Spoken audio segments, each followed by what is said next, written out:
Il est très souvent recommandé d'avoir des objectifs parce qu'effectivement, ça nous permet d'être concentrés et d'avancer vers un but bien précis. Et parce qu'on avance vers un but bien précis, on s'organise de manière à justement atteindre cet objectif-là.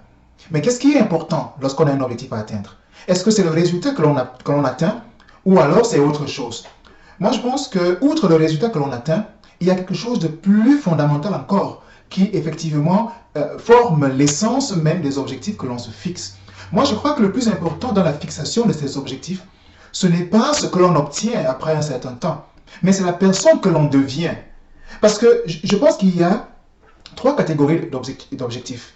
Il y a des objectifs de catégorie A. Ces objectifs-là, c'est des choses, on sait déjà comment faire. J'ai par exemple un véhicule de marque X, et ça fait 2 ou 3 ans que je l'ai, et je veux acheter un véhicule de la même marque. Je sais déjà comment le faire, je sais déjà comment l'avoir. Donc, ce n'est pas véritablement un objectif pour moi parce que c'est comme une activité, je sais déjà ce qu'il faut faire.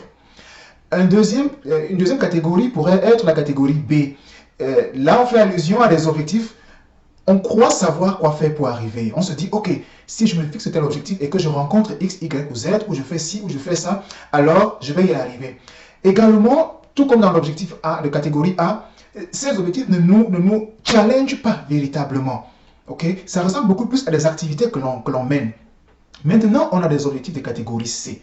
C'est là où on entre véritablement en jeu parce que c'est des objectifs pour lesquels on ne sait véritablement pas comment y arriver. On sait simplement qu'on va faire telle chose, mais on ne sait pas comment le faire. On ne sait pas encore, du moins, comment le faire. Vous vivez peut-être en location dans une maison chez quelqu'un, et puis, pendant que vous y êtes, vous vous fixez déjà pour objectif d'avoir un immeuble de 10, 20, 30, 40 étages. Vous êtes encore en location. Les gens vont vous dire, vous êtes fou, vous êtes malade, comment vous êtes en location et vous pensez déjà avoir un immeuble de 10 ou 20 ou 30 étages.